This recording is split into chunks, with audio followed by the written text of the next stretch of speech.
This is Sunday night at the 154th Open. Ryan Fox is the champion golfer of the year, and I'll start by stating the obvious. Some of the best minds in golf are in this room here behind me. Unfortunately, they can't be with us. We are joined by Beauty and the Beast. Sorry, actually, Beauty and the Beast. Gentlemen, at approximately 30 and 39 this afternoon, I stood with an American colleague studying the state of the leaderboard. From the top, Sam Burns, Ryan Fox, Siwoo Kim, Cameron Young, Ryan Gerard, Lucas Herbert, Russell Henley, Scotty Scheffler, Ludwig Oberg, Bryson DeChambeau, Jackson Suber, I think I called him Super last night, Shane Lowry, Rasmus Nergaard Peterson, and Tommy Fleetwood. Then I asked him a question. Who do you want to win? Right? What do you think he said, Brian? I have no clue. Tell me. You have no clue. Connor? Did he say Ryan Fox? He didn't say Ryan Fox. Ah. He said, as I said, these are proper golf writers, proper sports writers. Yeah. He said, I want the best story. Well, I think he probably got it. That's usually the line, yeah. Now, that's obviously subjective, but he was big on Tommy, big on Bryson, and big on Scotty for various reasons that they would have. Yeah. Like, I kind of wanted Bryson to come into contention today because I wanted that story to get another chapter. You know, I wanted him to be a factor. I wanted him to have somebody to blame. I wanted the whole thing to kick up again, and I wanted to see would he speak afterwards. You're a real news hound, aren't you? Yeah, well, I like shit like that. But I wanted Scotty. Like, Scotty was funny today. Like, he looked like he was nearly going to win the tournament without ever putting the ball in the hole. Like, he was just diseased on the greens. But in the end, Ryan Fox birdied for the last 6 holes. Okay, go to the other two then. What happened to Tommy and what happened to... Tommy just fell away towards the end. He bogeyed 3 in a row at a time when the thing was getting away. For a while there, I thought Cameron Young was going to win it. Like, the funny thing was people were talking about 62. 62 was the figure of the week. 3 players that shot 62, and we were talking a lot of people into contention by saying 62 was possible. But in the end, like, Cameron Young's 64 was the round of the day by a mile, and he finished early. He finished like 2.5 hours before the rest of them, and all day long they were kind of going backwards, and it kind of looked like where he had posted was going to be the mark, and then come at the hour. We were sitting together when Cameron Young was finishing, and I think you were watching the All-Ireland hurling final at the time. But it's fair to say he got your attention. He played 18. Yeah, he played great golf, and like, he bogeyed 18 going after it. Like, if he had, I think because the lead was 10 overnight, he probably felt getting back to 10 would give him a chance. That was the talk this morning. I heard Faldo and a couple of other people on Sky earlier on saying 11 would probably do it, 12 would definitely do it. In the end, 10 did it. Brian, tell us who you were rooting for. Yeah, well, Dan Jenkins used to say, who's your low nightmare? And we were looking at the leaderboard going, Who's your low nightmare? What's that mean? As in, who'd be the worst possible winner that you would hate to have to write about? Like, Siwoo Kim wouldn't exactly thrill a lot of people. We don't know, Suber, guys like that you don't really, come from nowhere. I don't know. Suber, who'd never been to Europe before. He's never been to Europe before. He's only been in the country. Another Ben Curtis. Another Ben Curtis, exactly. So it was a bit like that, and just on Cameron Young, when he came off, he just sort of talked about his round. He just says, regrets. I think I'm going to regret not getting to 10, and he was dead right. But it was fascinating final 2.5 hours. It really was. I mean, there was 4 or 5 of them up there with the chance. Siwoo Kim had a great chance to win. Yeah. Fleetwood was there, shot back for a while. So it was just fantastic to see Fox, who was a couple back with 6 holes to go, just come flying through at the end, and he just played beautiful golf. He really went out and said, let's go and win this. Right. Let's go and win this, and he did. I was struck by how calm he was over the final putt, and he didn't show a lot of emotion. No, but what I liked about him, they showed a slow motion replay of him on the screen just there a minute ago, and it's the most ungainly looking golf swing. It's like, you see the beautiful lines of Rory, McIlroy, and all these people. And it was like Peter De Bruyne, I remember talking about alphalas and driving ranges. Bum, belly and bulging eyeballs came to mind with him as he was hitting that drive down the 18th. But he's an extremely... Such a swing snob. But no, I'm not a swing snob at all. I love the fact that he's a little bit different. I mean, he's one of the nicest guys that you'll ever meet. He was always very friendly at Irish Opens over the year. Loved the rugby talk. In fact, he had a bit of a bet with Shane Lowry on the rugby and New Zealand and Ireland. I think Shane he won lost that as well. He won that as well. So Right. Shane lost a few bob there.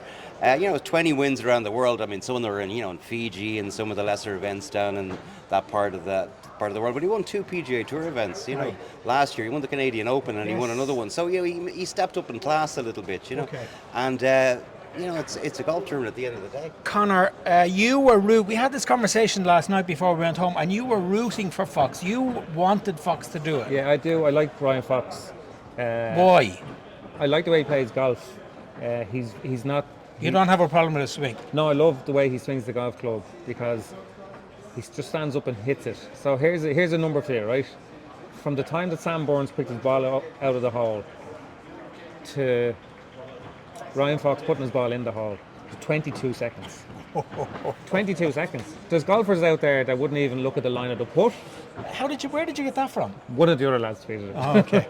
But even watching his drive on the tee box, you could hear the conversation on the feed that we had, and they had picked a spot on the dune on 18, and I kind of just looked away for a second, and then I heard the swing. So he's a golfer who just gets up and stands there and swings. Right. There's no histrionics. There's only 5 people made birdie before him on 18 all day. He'd gone par, bogey, par on 18 this week, and he stepped up and into a crosswind, hit a 330 down the middle, and then carved one around that bunker, which like nearly everybody seemed to be either behind, in, or impeded by that bunker today. And he put it to 11 feet, and then sunk the putt without even blinking. Yeah. That's Ryan Fox in a microcosm, and that's why I think he's great. Tell us why he's gone. Brian says won 2 PGA Tour events.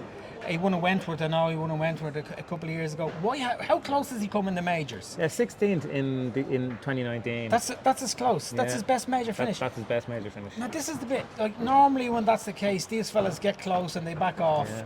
But he was. No, he's never been up there, and he's. Yeah, I mean, he's never even been in contention for a major. I looked at his, Wikipedia do that great grid of all your major finishes, and he's only been in majors since 2020, and he has missed cuts as often as he's made it. And after that 16th, I think the next highest is he might have been 25th or something in the US Open last year. So he doesn't get to this sort of level too often where the air is so thin. But the ballsiness of him at the end, maybe all the technical stuff about the swing, if you extrapolate it over his career, means he's not going to contend to too many majors. Right. But what he has, everybody out there, and it was hard going, but there was people kind of boostering and fluffing their lines and everything else, and he just rose up and did it on the 18th. That's a proper major win. The 72nd hole of the Open, to play it like he did, that's a proper major. Brian, sorry, you mentioned how popular he is. With Yeah, Lakers. no, he is very popular. But on that point, I mean, nobody's going to hand it to you. You have to go out and win it sometimes, And he birdied 13 and 14, bogeyed 15, and then he birdied 16 and 18, And he had Faldo fascinated as well. So He had. I think he did, Why? This is 20 feet left of the flag on 18. Now give yourself a putt at it.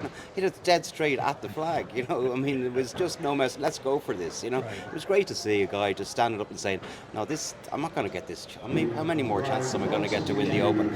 This is it, I think he was phoning his dad as well straight afterwards. I don't think he'd turned the phone on all week. Yeah. And Connor, would you tell that fella on the mic to shut the fuck up? We're working here. It's Ryan Fox. Oh, it's Ryan Fox. Ryan Fox is coming into the interview. Sorry, Ryan. Sorry, Ryan. So it was a great win. It was really, it was lovely to see it. Just fantastic to see a guy like that who's, one of the lesser characters. Really, he's not a list. He's not, the elite. And Scotty Scheffler. I mean, great defense as well. The way he played. Terrific. I mean, it was terrific. And he was good. He spoke well afterwards. You were there, Paul. I thought he spoke very nicely about. Just happy and without holding a putt all week almost. Do we have any sympathy for Burns or Cameron Young? I like Cameron Young. I like the way he plays golf. Yeah. I like the way he goes full bore after every drive. I was in Betpage last year, and one of the few saving graces from the American team, which was a disaster, was how good he was. And you could see that he felt it, in as much as any European golfer felt it. He looked like he could be the heartbeat of the American team. Right. And he went out and shot a savage score today. He's been knocking at the door in a lot of majors. He won the Players this year. Remember that drive on 18 and second hole. What's it like for a fella like that? When did he finish? He's 2.5 hours. 2.5 hours. So he's finished 2.5 hours. He did meet around the media interviews and everything. Like, Right. Yeah, and like he did around, then you could see him, he was He's on talking the to some range. member of his family, he's having lunch. Yeah. Like he could And then he's on the range. Yeah. And he's thinking, this is a Yeah, playoff. yeah, There's yeah. no way this guy is going to... Yeah. No, it really sort of pulled the rug, I'd say, from underneath him, because like the 17th obviously is the par 5, and Fox had a great chance for birdie there and missed it. Right. So he probably thought at that stage, right, this is at the very least going to a playoff. Maybe your man's going to bogey 18. Well, and of course the cynical guys that we are, it was 3 broadcasters ran in and said, geez, that's after saving us an hour and a half. I mean, and Burns had no clue how he shot 60. He didn't know anything about the history of 62s and majors. Links golf, don't really like links golf. Never didn't seem to have much appreciation for the Open. You don't want to see someone like that. Whereas Young, he was second in St Andrews to Smith there a few years ago. Could have won that, So I think he'll win an Open, and they're back in St Andrews next year. But it was interesting to see, because like I remember following Cameron Young on the last day in Augusta this year with McIlroy, and he kind of felt the heat and wilted. Yeah. Whereas this felt like a better position for him, chasing, posting. Right. Because you could see that he had a great relish that he was going to go as low as he possibly could, and not have to do the thing that Ryan Fox did, which is a different discipline, which is go and win it when you know that it's only in your hands. Right. Okay, so top 5 finishers. Ryan Fox, champion golfer of the year. Cameron Young, a shot back. Sam Bournes, 2 shots back. Then a tie for 4th between Scotty and Tommy Fleetwood. Tommy Fleetwood was never going to do it, was he? I mean, it's a lot to ask in front of that crowd and the support he had. It was probably too perfect a story. It was a little bit like Rory going to Port Rush that time. Yeah. Obviously, he handled it better than Rory did the first time around. Yeah. He was probably just a little bit too far away. Yeah.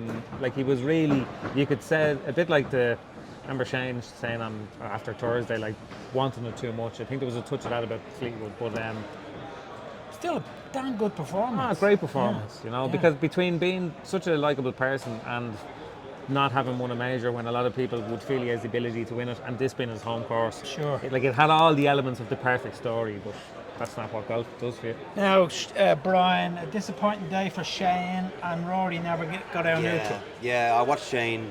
He bogeyed the first hole, and you're sort of going, God damn, this is not going to happen. And then he birdies the 3rd, and he holds it from the bunker on the 4th, and he's fist pumping, and he's still 5 back, and you think, well, he's going to have to make a few putts. Didn't really make anything on the front 9, and then we're saying, well, let's see how he goes. We'll watch it on the telly for a few minutes. Bogey's 10, 3-putt. Bogey's 11 in a bunker.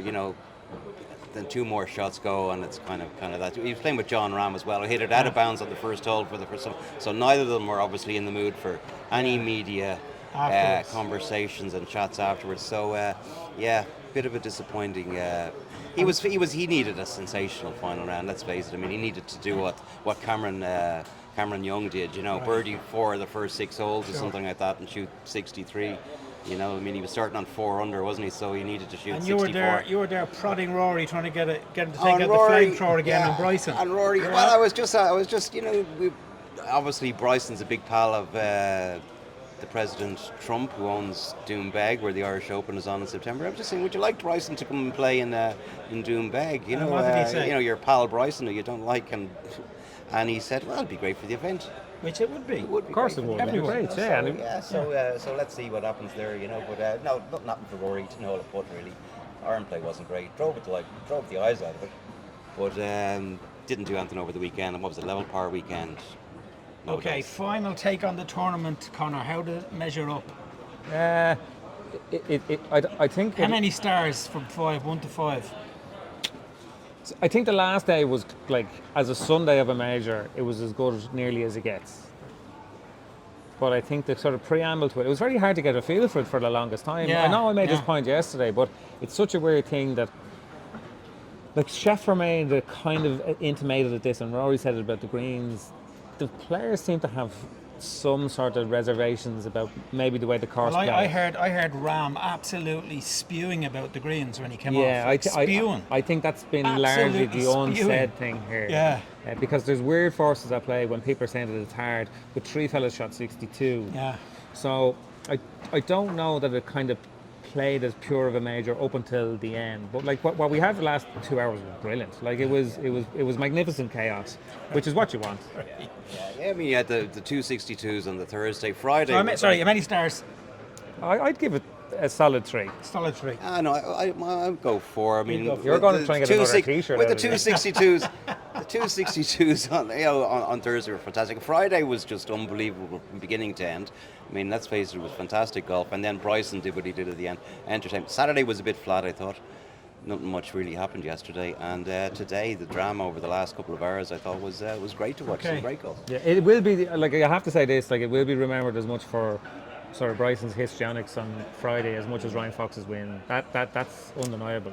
Okay, well, I'm going to leave you, or we're going to leave you with 2 photographs. The first one, this is David Bieliski from Sport Nation.